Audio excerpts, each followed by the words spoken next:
ये क्या तुम मुस्लिम लोग बोले रहते हो हमारे मोहम्मद के शहर से ऑक्सीजन आ रहा है, मोहम्मद के शहर से ऑक्सीजन आ रहा है। अबे पंचर छापो, तुम सुनो हकीकत। तुम जो उछलते हो ना इतना, पहले तो मैं तुमको इसका टेक्निकल जवाब दे दूं कि हमने। जय हिंद दोस्तों रूबिका लियाकत आंटी के बाद ये आंटी और आई है मार्केट में जिन्हें मोहम्मद के शहर से ऑक्सीजन पसंद नहीं है। यानी इन्हें इस बात की प्रॉब्लम है कि आखिर मुस्लिम इस बात को क्यों कह रहे हैं कि मोहम्मद के शहर से ऑक्सीजन आ रही है। यानी लॉजिक के साथ मैं इन आंटी को भी जवाब दूंगा। लेकिन दोस्तों उसी के बाद जो बड़ी खबर आ रही है वो श्रीलंका से आ रही है। श्रीलंका में बुर्के को बैन कर दिया है, यानी पब्लिक प्लेस में आप बुर्का नहीं लगा सकते।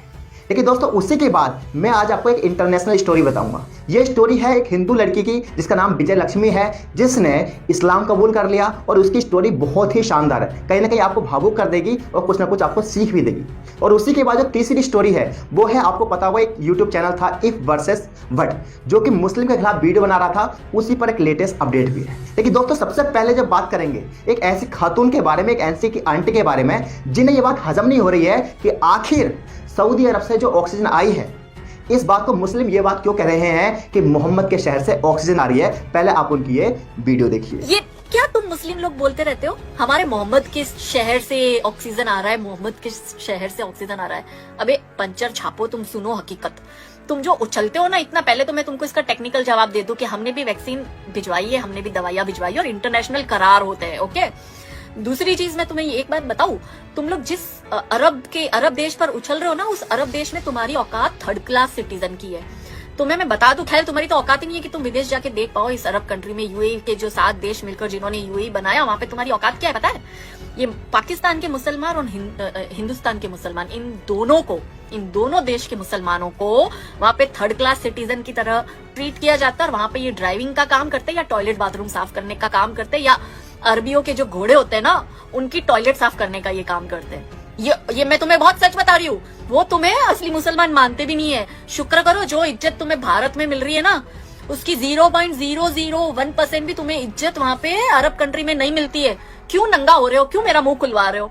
औकात में रहा करो थोड़ी यार, तुम लोग औकात से बाहर जाया मत करो। हमारे क्या बोलते मोहम्मद के शहर से ऑक्सीजन, अबे पंचर छापो। तुम कल भी टायर में ही हवा भर रहे थे। आपने इन आंटी की वीडियो देखी? अब मैं इनको लॉजिक के हिसाब से इनकी बातों का जवाब दूंगा।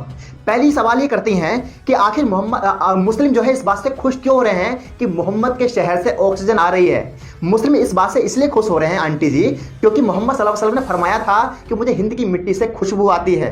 इसलिए ये आज मुसलमान खुश हो रहे हैं कि देखिए जिस मोहम्मद सल्लल्लाहु अलैहि वसल्लम को हिंद की मिट्टी से खुशबू आती है, आज वो हिंदुस्तान कितना खुश नसीब है कि मोहम्मद सल्लल्लाहु अलैहि वसल्लम के शहर से, यानी मेरे नबी के शहर से ऑक्सीजन आ रही है, जहां पर हिंदुस्तानों की हजारों लोगों की जान बच पाएगी। इसलिए मुसलमान जो है एक्साइटमेंट है, और ये वाकई में एक प्राउड वाली बात है। उसके बाद इनकी बात यहां खत्म नहीं होती। इसी के बाद एक सवाल और करती हैं, वो कहती हैं कि ये क्या एहसान कर दिया सऊदी अरब ने, हमने भी तो दवाई भिजवाई थी, तो सऊदी अरब कोई एहसान थोड़ी कर रहा है। नहीं मैडम, आपने तो दवा अमेरिका को भिजवाई थी, बट क्या अमेरिका ने अपनी औकात दिखा दी ना?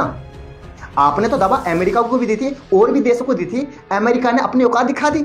लेकिन पाकिस्तान और सऊदी अरब ने 1 सेकंड लगा ये डिसाइड करने के लिए कि हमें हिंदुस्तान की हेल्प करनी चाहिए। खैर बात आगे बढ़ते हैं। इसके बाद ये कहती है कि आप अरब देश पे क्यों उछल रहे हो, यानी पाकिस्तान के मुसलमान और हिंदुस्तान के मुसलमान अरब देश पे क्यों उछल रहे हो। हम अरब देश पे नहीं उछल रहे, हम मोहम्मद सल्लल्लाहु अलैहि वसल्लम के नाम पे उछल रहे हैं। हमारे लिए मैटर मोहम्मद सल्लल्लाहु अलैहि वसल्लम करते हैं, हमारे लिए सऊदी अरब मैटर नहीं करता। अगर मोहम्मद सल्लल्लाहु अलैहि वसल्लम का जन्म ईरान में हुआ होता तो हमारे लिए फेवरेट शहर ईरान हुआ होता। अगर मोहम्मद सल्लल्लाहु अलैहि वसल्लम का जन्म जो हिंदुस्तान में होता तो हमारे लिए हमारा जो फेवरेट सिटी है वो आज भी हिंदुस्तान है, बट और प्रायोरिटी जो होती वो हिंदुस्तान के लिए होती। कहने का मतलब ये है कि मोहम्मद सल्लल्लाहु अलैहि वसल्लम मैटर करते हैं मुसलमानों के लिए, सऊदी अरब मैटर नहीं करता। और अगर मोहम्मद सल्लल्लाहु अलैहि वसल्लम का जन्म जो है सऊदी अरब में हो गया तो ऑटोमेटिक वो हमारे लिए मैटर करेगा। उसके बाद कहती हैं कि मुसलमानों की कोई औकात नहीं है, सऊदी अरब में जाते हैं और इन्हें थर्ड कैटेगरी का काम मिलता है, यानी यह है अरब के जो घोड़े हैं, अरबी लोगों के जो घोड़े हैं उनकी टट्टी साफ करते हैं। मैडम मैं कहना चाहता हूं, जो अरबी लोग होते हैं ना वो घोड़े नहीं पालते, वो शेर पालते हैं। अरबी लोगों की जो औकात है ना वो घोड़े पालने की नहीं है, वो शेर पालने की औकात है। उसके बाद ये कहती हैं शुक्र करो जो इज्जत आपको भारत में मिल रही है ना वो किसी देश में नहीं मिलेगी।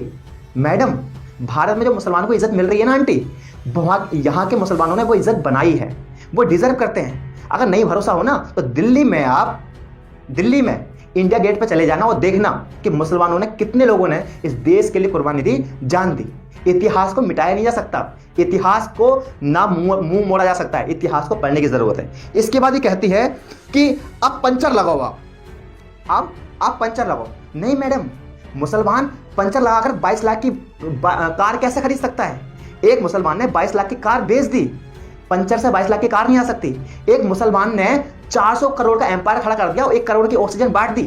पंचर लगाने से लॉजिक, आप बोली थी ना टेक्निक, मैं उसे लॉजिक के हिसाब से दे रहा हूं कि लॉजिक के हिसाब से पंचर जोड़ने वाले 1 करोड़ की ऑक्सीजन नहीं दे सकता। पंचर जोड़ने वालों ने 16 लाख का ऑक्सीजन का प्लांट लगा दिया। पंचर के पैसों से 16 लाख का प्लांट नहीं आता।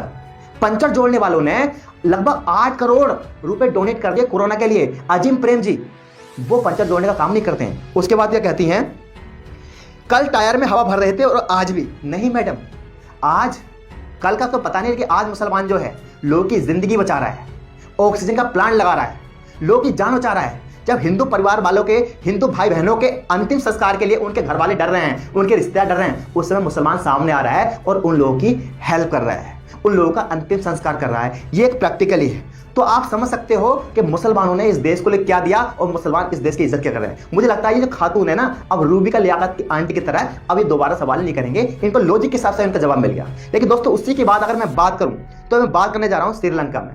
आपको पता है श्रीलंका में 2019 में जो है आतंकवादी हमले हुए थे और उसी के बाद ये बात लेकर चली थी कि जो बुर्का है इसको बैन कर देना चाहिए राष्ट्रीय सुरक्षा के नजरिए से। और हुआ क्या, फाइनली कल जो है कैबिनेट में ये बात हुई और मोहर लग गई कि अब पब्लिक प्लेस पे कोई भी इंसान जाएगा तो बुर्का नहीं पहन सकता, ना ही नकाब लगा सकता। लेकिन एक फैसला दिया गया कि कोविड-19 के दौरान आप मास्क लगा सकते हो। यानी अगर आप बीमार हो तो मास्क लगा सकते हो, बट आप जो है नकाब नहीं लगा सकते।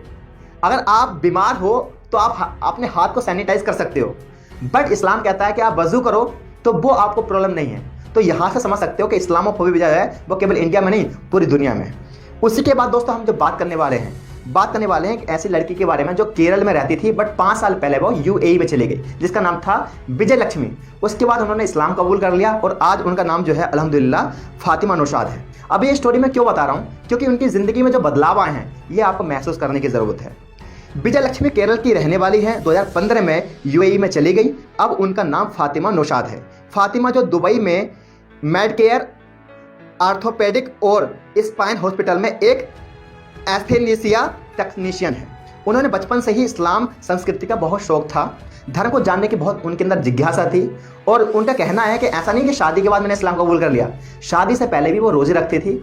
और उनसे पूछा गया कि इस्लाम में आने के बाद आपको कैसा महसूस हो रहा है, तो वो कहती है मुझे बहुत शांति महसूस हो रही है और उन्हें लगा है कि अब उन्हें दोबारा जन्म मिल गया है, यानी उन्हें खुद को एक बहुत अच्छा फील हो रहा है। तो ये कहीं ना कहीं ऐसे लोगों के मुंह पर तमाचा है जिन्हें इस्लाम से प्रॉब्लम होती है, मुसलमानों के नाम से प्रॉब्लम होती है। लेकिन दोस्तों उसी के बाद अगर हम बात करेंगे तो ह्यूमैनिटी के ऊपर बात करना चाहते हैं। आपको पता होगा एक if versus but YouTube channel है जो लगातार इस्लाम के खिलाफ जहर बोल रहा था। और उस समय इस देश में जो अंधभक्त हैं, जिन्हें मुस्लिमों से प्रॉब्लम है, इस्लाम से प्रॉब्लम है, वो लोग क्या कर रहे थे, खुश हो रहे थे क्या यार देखो ये जो है मुस्लिमों को टारगेट कर रहे हैं। हुआ क्या कि मुस्लिम लोगों ने मेहनत करी, उस चैनल पर जाकर रिपोर्ट मारी और अब उसका प्रोपेगेंडा खत्म हो गया। लेकिन दोस्तों उसने अब क्या किया है कि अब वो मुस्लिम धर्म को टारगेट करना बंद कर दिया, क्योंकि इसका चैनल डिलीट हो गया। डिलीट का मतलब यह है कि कॉपीराइट स्ट्राइक आ चुकी है और यूट्यूब से भी स्ट्राइक आ चुकी है, इस पर वो अब कंटेंट नहीं डाल रहा है। बट अब उसने एक नया चैनल है उसका जिसका नाम है मैथोलॉजी मैक्स, उस पर वो हिंदू धर्म को टारगेट कर रहा है। यानी कहते हैं ना जब आग लगती है तो एक घर में नहीं लगती है, पूरे गांव में लगती है। यानी कल तक वो मुस्लिम धर्म को टारगेट कर रहा था, आज वो हिंदू धर्म को टारगेट कर रहा है। आप ये वीडियो देख सकते हो।